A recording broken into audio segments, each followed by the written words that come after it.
Now look carefully at this portion of Scripture, and you see that the God whom Mary worships is the God of power in verse 49.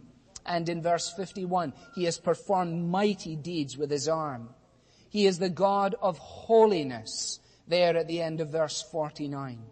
He is the God of mercy in verse 50. His mercy extends to those who fear him.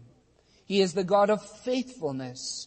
In verse 54, he has been merciful to Abram and to his descendants forever and ever. And like a light into the darkness of the evening, Isaiah's prophecy comes in the spectrum of time. And then in the fullness of time, God sent his Son so that we need not live in the darkness of our spiritual ignorance. So that we need not merely wonder what God is like. So that we need not simply say, well, I don't understand what it means that God is powerful, or he's faithful, or he's merciful, or he's forgiving. God says, here you can understand this, and sent Jesus, born of a virgin, born of the flesh. And God became what he was not, man, without ever ceasing to be what he was, God. That's revolutionary news. Turn on to John's Gospel and just look at how he describes it in John chapter 1. John 1 and 14. Speaking in a different way, he says of the arrival of Jesus, "And the Word became flesh and lived for a while among us. We have seen his glory, the glory of the one and only Son, who came from the Father, full of grace and truth." When you turn to Hebrews and to the first chapter of Hebrews, you discover the writer there expressing the same truth in cryptic words. He says, Hebrews 1:1, "In the past God spoke to our forefathers through the prophets at many times and in various ways." That was Isaiah 7, that was Isaiah 9, Isaiah 11, Isaiah 53. All the way, God is speaking a word from himself, the building up of prophetic truth.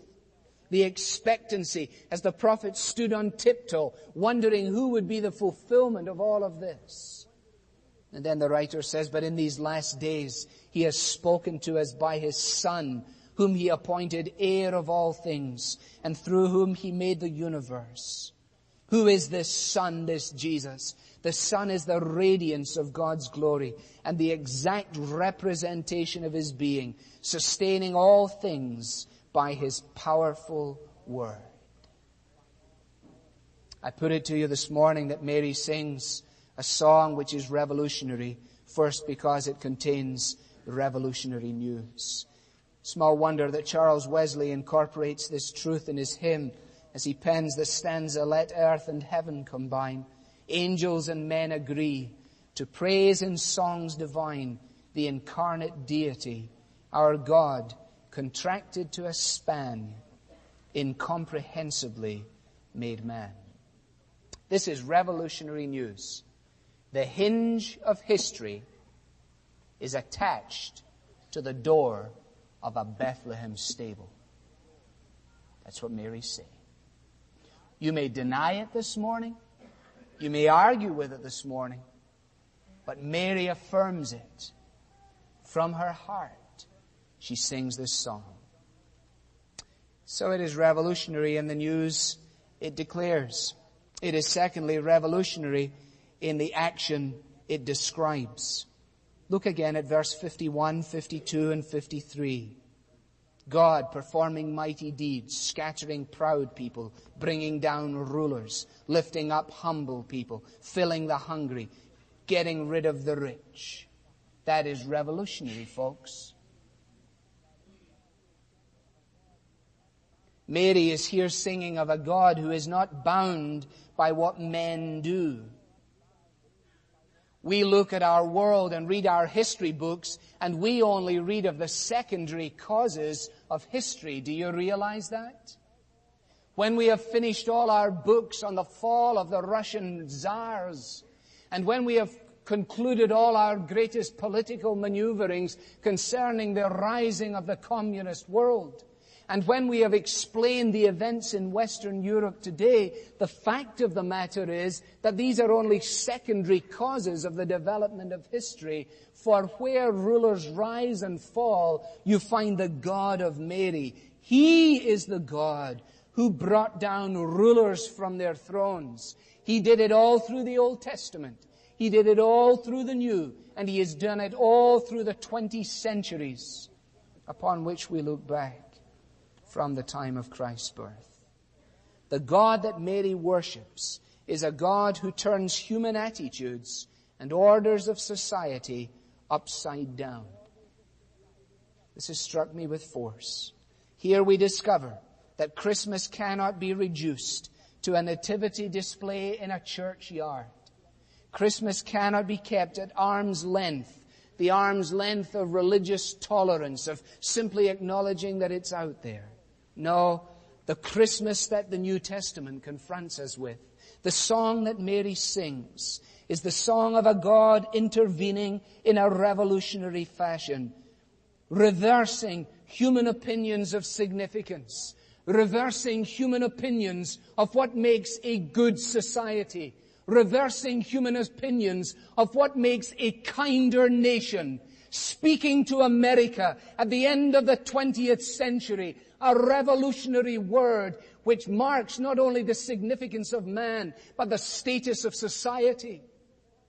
And we have so imbibed, so many of us, such a success syndrome in our Christian perspective, that this very song would bring about a revolution in many of our hearts first, before ever there will be a revolution in society. You see, society lays great store. Your thoughtful people think this out. Our society lays great store upon being self-assured / proud.